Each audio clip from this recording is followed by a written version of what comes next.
왜 자랑은 독이 될까? 여러분은 이런 경험 있으신가요? TV에서 유명 연예인이 성공 스토리를 말할 때는 별 감정이 없는데 옆집 아줌마나 직장 동료가 같은 이야기를 하면 왠지 불편한 감정이 든다고요? 지난 주말에 가족과 제주도 다녀왔어요. 올해만 벌써 세 번째네요. 아들이 서울대 의대 합격했어요. 공부를 워낙 잘해서 요즘 주식으로 월 1,000만 원은 거뜬히 벌고 있어요. 이런 말을 들으면 겉으로는 축하해요 라고 하지만 속으로는 묘한 질투와 박탈감을 느끼죠. 하버드 심리학자 윌리엄 제임스는 인간의 가장 깊은 욕구는 인정받고 싶은 욕구라고 했습니다. 하지만 그 표현 방식에 따라 관계가 더욱 돈독해질 수도 돌이킬 수 없는 상처를 줄 수도 있습니다. 가까운 사람의 자랑이 더 위험한 이유가 바로 여기 있습니다. 번째, 자식의 성공. 우리 아들이 의사 국가고시에 최연소로 합격했어요.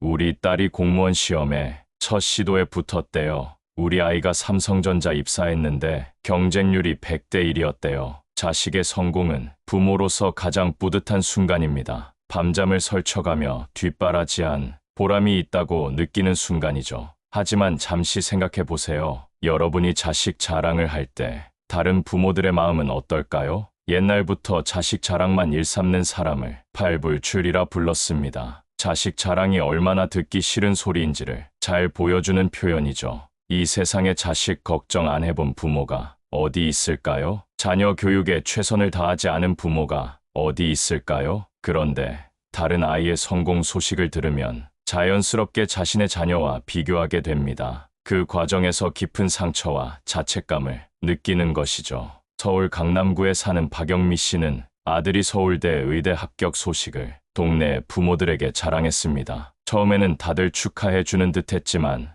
몇 달 후부터 동네 모임에 초대받지 못하게 되었습니다. 알고 보니 모임에 다른 어머니들은 자신의 자녀들이 원하는 대학에 못 가서 소갈머리를 하고 있었던 것입니다. 더 심각한 것은 자식에게 미치는 영향입니다. 부모의 자랑 속에서 자란 아이들은 어떤 가치관을 형성할까요? 남 앞에서만 자랑할 뿐, 정작 가족 안에서는 충분한 칭찬과 인정을 받지 못하는 아이의 자존감은 추락할 수밖에 없습니다. 또한 이런 아이들은 다른 사람을 존중하는 태도나 친구의 기쁨을 함께 기뻐해주는 자세 등 세상을 살아가는 중요한 덕목들을 배우지 못하게 됩니다. 중국 전국시대 초나라 장군 오기는 전투에서 승리할 때마다 자신의 공적을 크게 자랑했습니다. 하지만 결국 이러한 태도가 주변 장수들의 시기와 질투를 불러일으켜 중요한 전투에서 패배하고 말았습니다. 자식은 자식대로 인생을 살고 부모는 부모의 품위를 지키는 것이 진정한 지혜입니다. 두 번째, 재산과 노후 자금. 퇴직금으로 5억 받았는데 그걸로 아파트 한 채 샀어요. 국민연금 외에 개인연금으로 월 200만 원 더 받고 있어요. 요즘 주식으로 돈을 좀 벌었더니 경제적 여유가 생겼네요. 재정적 성공은 자신의 노력과 지혜의 결과물일 수 있기에 자랑하고 싶은 마음이 들 수 있습니다. 특히 은퇴 후의 경제적 안정은 많은 노력과 계획이 필요한 일이기에 더욱 그렇죠. 하지만 재산과 노후 자금에 대한 자랑은 몇 가지 심각한 위험을 초래할 수 있습니다. 첫째, 범죄의 표적이 될 수 있습니다. 고대 중국의 군사 전략가 사마이는 재물은 숨길수록 오래 간다라고 했습니다. 돈이 많다는 소문이 퍼지면 사기꾼들이 접근하기 쉽습니다. 부산에 사는 김정호 씨는 퇴직금으로 받은 8억 원을 주변에 자랑했다가 고수익 보장이라는 투자 권유를 받아 전 재산을 잃은 적이 있습니다. 그는 평생 모은 돈을 하루아침에 잃고 노후를 힘겹게 보내야 했습니다. 둘째, 돈을 빌려달라는 요청이 늘어납니다. 급하게 쓸 일이 생겼어요. 좋은 투자처가 있는데 같이 해볼까요? 라는 말과 함께 손을 내미는 사람들이 생기죠. 처음에는 작은 금액으로 시작하지만 점점 액수가 커지고 결국에는 관계마저 망가지게 됩니다. 대전에 사는 이명숙 씨는 이런 말을 했습니다. 30년 지기 친구에게 3천만 원을 빌려주었다가 못 받게 되었어요. 이제 그 친구를 만나면 채무자로밖에 안 보입니다. 평생의 우정을 잃고 말았습니다. 셋째, 과소비 습관이 생길 수 있습니다. 돈이 많다고 자랑하다 보면 그에 걸맞은 생활 수준을 유지해야 한다는 압박을 느끼게 됩니다. 고급 레스토랑, 명품 가방, 최신 전자기기, 이런 과시적 소비는 결국 재산을 갉아먹는 지름길이 됩니다. 중국 춘추전국 시대의 재상 관중은 이런 말을 했습니다. 재물을 모으는 데는 10년이 걸리지만 흩어지는 데는 하루면 충분하다. 수십 년간 모은 재산도 자랑하고 과시하다 보면 순식간에 사라질 수 있다는 경고입니다. 아무리 친한 친구나 가족이라도 재산과 노후 자금에 관한 구체적인 액수는 말하지 않는 것이 현명합니다. 여러분의 경제적 안정은 말이 아닌 행동으로 지키는 것이 바람직합니다. 세 번째, 배우자 자랑. 우리 남편은 집안일도 잘하고 육아도 적극적으로 도와줘요. 우리 아내는 일도 완벽하게 해내고 집안 살림도 정말 깔끔하게 해요. 결혼 20년 차인데도 남편이 매주 꽃다발을 선물해줘요. 부부 간의 사랑과 행복을 나누고 싶은 마음은 너무나 자연스럽습니다. 특히 좋은 배우자를 만난 기쁨과 감사함을 표현하고 싶은 마음이 들 수 있습니다. 하지만 배우자 자랑이 듣는 사람에게 어떤 감정을 불러일으킬지 생각해 보셨나요? 배우자에 대한 불만을 품고 있는 사람에게는 깊은 상대적 박탈감을 안겨줍니다. 왜 우리 남편은 저렇지 않을까? 우리 아내는 왜 저런 면이 부족할까? 하며 비교하게 되죠. 이는 그들의 결혼 생활에 더 큰 불만과 갈등을 초래할 수 있습니다. 심지어 독신인 사람들에게도 상처가 될 수 있습니다. 그들은 여러분의 자랑을 들으며 자신의 외로움을 더 깊이 느낄 수 있습니다. 일본의 소설가 무라카미 하루키는 이런 말을 했습니다. 진정한 행복은 조용하다. 왜냐하면 그것은 너무 깊고 충만해서 굳이 말로 표현할 필요가 없기 때문이다. 실제로 심리학 연구에 따르면 자신의 관계를 지나치게 자랑하는 커플들은 오히려 관계 만족도가 낮은 경우가 많다고 합니다. SNS에 애정 표현을 과도하게 올리는 사람들이 실제로는 자신의 관계에 불안감을 느끼고 있다는 연구 결과도 있습니다. 중국 고사에 이런 이야기가 있습니다. 어느 부부가 너무 행복해서 하늘에 감사 기도를 올렸습니다. 그러자 신선이 나타나 말했습니다. 너희의 행복은 너희만의 것이니 남에게 자랑하는 순간 반으로 줄어들 것이다. 행복은 나눌수록 커지지만 자랑은 할수록 작아지는 법입니다. 진정한 사랑과 행복은 굳이 말로 표현하지 않아도 주변 사람들이 느낄 수 있습니다. 배우자에 대한 사랑과 고마움은 직접 그 사람에게 표현하는 것이 가장 아름답습니다. 제가 오랫동안 존경해온 결혼 50주년을 맞은 한 교수 부부가 있습니다. 그들에게 비결을 물었더니 이런 대답을 해주셨습니다. 우리는 서로의 단점을 밖에서 말하지 않고 장점은 항상 서로에게만 말했습니다. 그것이 우리 부부 행복을 지켜준 비결입니다. 배우자 자랑은 순간의 우월감을 줄지 모르지만 장기적으로는 여러분의 관계와 주변 사람들과의 친밀감에 해를 끼칠 수 있습니다. 진정한 사랑은 말이 아닌 행동으로, 자랑이 아닌 존중으로 표현될 때 더욱 빛납니다. 네 번째, 건강 자랑. 나는 70이 넘었는데도 약 한 알 안 먹어요. 주말마다 북한산 등산 가는데 젊은 사람들보다 더 빨리 올라가요. 하루에 팔굽혀펴기 100개씩 해요. 나이는 숫자에 불과해요. 건강은 인생에서 가장 소중한 재산입니다. 규칙적인 운동과 건강한 식습관으로 건강을 유지하는 것은 분명 칭찬받을 만한 일이죠. 특히 노년기의 건강을 유지하는 것은 자신의 노력과 의지의 결실일 수 있습니다. 하지만 건강 자랑은 특히 비슷한 연령대의 사람들에게 큰 상처가 될 수 있습니다. 만성질환으로 고통받는 사람, 유전적 요인으로 건강에 어려움을 겪는 사람, 사고나 질병으로 인해 신체적 제약이 있는 사람들, 이들에게 여러분의 건강 자랑은 얼마나 가슴 아플까요? 그들은 자신의 의지와 상관없이 건강 문제로 고통받고 있는데 마치 그들의 노력이 부족한 것처럼 느끼게 만들 수 있습니다. 고대 그리스의 철학자 에피쿠로스는 건강할 때 건강을 자랑하지 말라. 그것은 신들의 질투를 부른다라고 말했습니다. 이는 건강을 자랑하면 방심하게 되어 관리를 소홀히 할 수 있다는 경고입니다. 실제로 강원도에 사는 박정수 씨의 어머니 친구 중 한 분은 평생 건강을 자랑하셨습니다. 나는 병원 문턱도 밟아본 적 없어 라는 말을 입버릇처럼 하셨죠. 그런데 어느 날 갑자기 건강검진을 받았더니 심각한 간암이 발견되었습니다. 초기 증상을 무시하고 병원에 가지 않았기 때문에 이미 많이 진행된 상태였죠. 결국 그분은 건강 자랑을 하던 그 입으로 정기검진을 받았더라면 이라는 후회의 말을 남기셨습니다. 한의학에서는 건강은 자랑하는 것이 아니라 감사하는 것이라고 가르칩니다. 진정으로 건강한 사람은 자신의 건강을 자랑하기보다는 그것을 감사히 여기고 다른 사람들의 건강을 걱정하고 도움을 주려고 합니다.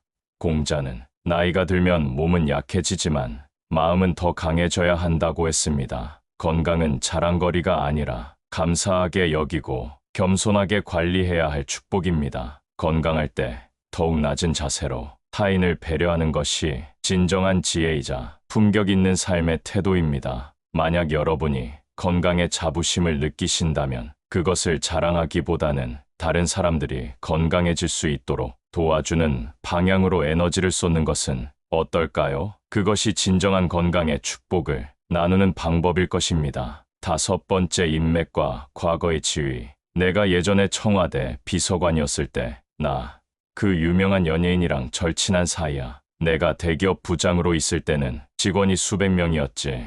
왕년의 영광이나 화려한 인맥을 자랑하는 것은 현재의 자신이 아닌 과거나 타인의 그림자를 빌려 빛나고 싶다는 욕망의 표현입니다. 이런 자랑은 듣는 사람에게 극심한 피로감을 주고 결국에는 여러분 자신의 가치를 떨어뜨리게 됩니다. 중국 베이징에는 안개 속나무라는 관광 명소가 있습니다. 멀리서 보면 신비로운 풍경처럼 보입니다. 하지만 가까이 가보면 그저 공장 연기가 나무를 둘러싼 모습일 뿐입니다. 과거의 지위나 인맥 자랑도 이와 같습니다. 처음에는 대단해 보일지 몰라도 시간이 지날수록 그저 허망한 연기처럼 느껴질 뿐입니다. 특히 인맥 자랑은 상대방에게 난 너보다 훨씬 더 대단한 사람들과 어울린다는 메시지를 전달하게 됩니다. 이는 대화 상대방을 존중하지 않는 태도로 비춰질 수 있습니다. 또한 과거의 영광을 자랑하는 것은 공감대 형성을 어렵게 만듭니다. 상대방의 관심사나 현재 상황은 전혀 고려하지 않은 채 자기 과거 이야기만 늘어놓는다면 결국 대화가 아닌 독백이 되고 맙니다. 논어에 이런 말이 있습니다. 남이 나를 알아주지 않는 것을 근심하지 말고 내가 남을 알아주지 못하는 것을 근심하라. 이는 과거의 명성이나 영광을 자랑하기보다 먼저 상대방의 이야기에 귀 기울이라는 가르침입니다. 제가 만난 진정으로 존경받는 분들은 한결같이 자신의 과거 영광이나 인맥을 드러내지 않았습니다. 오히려 상대방의 이야기에 진심으로 귀 기울이고 그들의 관점에서 대화를 이어가려 노력했습니다. 그런 태도가 오히려 그분들의 진정한 품격과 지혜를 빛나게 했습니다. 더 안타까운 것은 과거 자랑을 하는 분들의 속마음입니다. 대부분 현재의 삶에 만족하지 못하거나 현실을 개선할 의지를 잃은 분들이죠. 마치 안개 같은 연기 속에 숨어 도망치듯 과거라는 도피처에 숨어 현재의 불만족을 잊으려 하는 겁니다. 공자는 군자는 현재를 말하고 소인은 과거를 자랑한다라고 했습니다. 화려했던 과거의 업적은 추억으로만 간직하고 이제는 현실을 있는 그대로 받아들이며 현재를 살아가는 것이 더 지혜로운 자세가 아닐까요? 자랑 대신 어떻게 소통할 것인가? 여기까지 목에 칼이 들어와도 자랑하면 안 되는 5가지에 대해 말씀드렸습니다. 자식의 성공, 재산과 노후 자금, 배우자 자랑, 건강 자랑, 인맥과 과거의 지위. 이 5가지는 순간의 우월감과 만족감을 줄지 모르지만 결국 인간관계에 금이 가게 만듭니다. 그렇다면 우리는 어떻게 해야 할까요? 자신의 성공과 행복을 표현하고 싶은 욕구는 자연스러운 것인데 말입니다. 첫째, 자랑 대신 감사를 표현하세요. 우리 아들이 의대에 합격했어요 라고 자랑하는 대신 아들이 원하는 대학에 갈 수 있어서 정말 감사해요. 모든 부모님들의 자녀들도 각자의 꿈을 이루길 바랍니다. 이렇게 말하는 것이 어떨까요? 둘째, 상대방의 이야기에 먼저 귀 기울이세요. 진정한 대화는 자신의 이야기를 늘어놓는 것이 아니라 상대방의 말에 진심으로 반응하고 공감하는 것에서 시작됩니다. 셋째, 공통의 관심사를 찾아 이야기하세요. 상대방도 관심 있어 할 주제, 함께 공감할 수 있는 이야기를 나누는 것이 더 의미 있는 소통을 가능하게 합니다. 넷째, 자신의 어려움과 실패도 솔직하게 나누세요. 완벽한 모습만 보여주려 하면 오히려 거리감이 생깁니다. 취약함을 드러낼 줄 아는 사람이 더 깊은 신뢰를 얻습니다. 다섯째, 질문하는 습관을 기르세요. 내가 이번에 이런 성과를 냈어라고 말하기보다 요즘 어떤 일에 관심 있으세요? 라고 물어보는 것이 대화의 문을 여는 더 좋은 방법입니다. 미국의 심리학자 데일 카네기는 다른 사람의 관심을 끄는 방법은 그들에 대해 진심으로 관심을 갖는 것이라고 말했습니다. 자랑을 통해 스스로를 드러내기보다 상대방에게 진심 어린 관심을 보일 때 오히려 더 깊은 관계와 존경을 얻게 됩니다. 진정한 현명함은 자신의 성공을 자랑하기보다 타인의 작은 성취도 진심으로 기뻐해 주는 것입니다. 그럴 때 사람들은 오히려 당신의 진정한 가치를 알아보게 될 것입니다. 진정한 품격이란 손자병법에는 진정한 강함은 자신의 강함을 드러내지 않는 것이라는 구절이 있습니다. 자신의 빛을 감추고 상대방이 빛날 수 있도록 도와주는 사람, 그것이 진정한 품격이 아닐까요? 삶에서 성취한 것들이 있다면 그것을 자랑하기보다는 다른 사람들도 성공할 수 있도록 돕는데 시간과 에너지를 쏟는 것이 더 값진 일입니다. 성공한 사람을 시기하지 않는 문화를 만들기 위해서는 성공한 사람의 예의와 매너, 책임감이 함께 따라와야 합니다. 제가 평생 존경해온 한 스승님은 이런 말씀을 하셨습니다. 자랑하는 사람은 산 꼭대기에 올라 자신의 목소리를 외치는 사람과 같다. 잠시는 모두가 그를 우러러보지만 곧 내려와야 한다. 반면 겸손한 사람은 계곡에서 샘물을 퍼올리는 사람과 같다. 처음에는 아무도 모르지만 그 물이 모여 강을 이루고 모든 이에게 혜택을 준다. 프란치스코 교황은 이런 말씀을 하셨습니다. 강은 자신의 물을 마시지 않고 나무는 자신의 열매를 먹지 않으며 태양은 스스로를 비추지 않고 꽃은 자신을 위해 향기를 퍼뜨리지 않는다. 참된 위대함은 남을 위해 자신을 내어주는 데 있다. 자신의 재산, 자식의 성공, 배우자의 장점, 건강, 그리고 과거의 영광을 자랑하고 싶은 마음이 들 때마다 이 말을 떠올려 보세요. 진정한 보석은 자신의 빛남을 자랑하지 않는다. 그저 조용히 빛날 뿐이다. 우리는 모두 서로에게 배움을 주고받는 여정의 동반자입니다. 누군가를 밟고 올라서는 자랑이 아닌 서로를 북돋아 함께 성장하는 소통이 우리의 삶을 더욱 풍요롭게 만들 것입니다. 오늘 이야기가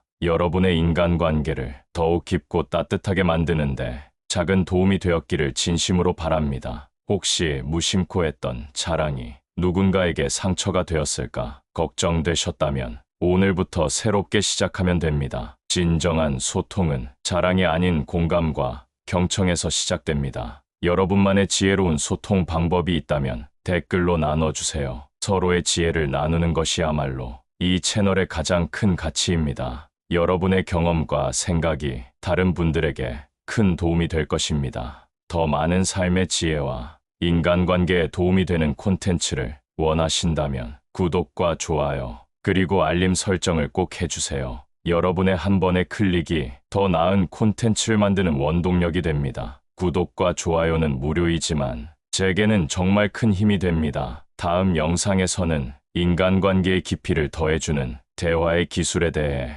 이야기해 볼 예정이니 알림 설정도 잊지 마세요. 여러분의 따뜻한 관심과 응원 덕분에 이렇게 소중한 지혜를 나눌 수 있어 진심으로 감사드립니다. 오늘도 행복한 하루 되시고 모든 인간관계에서 더 깊은 이해와 따뜻한 소통이 가득하시길 바랍니다. 노후지혜였습니다. 감사합니다.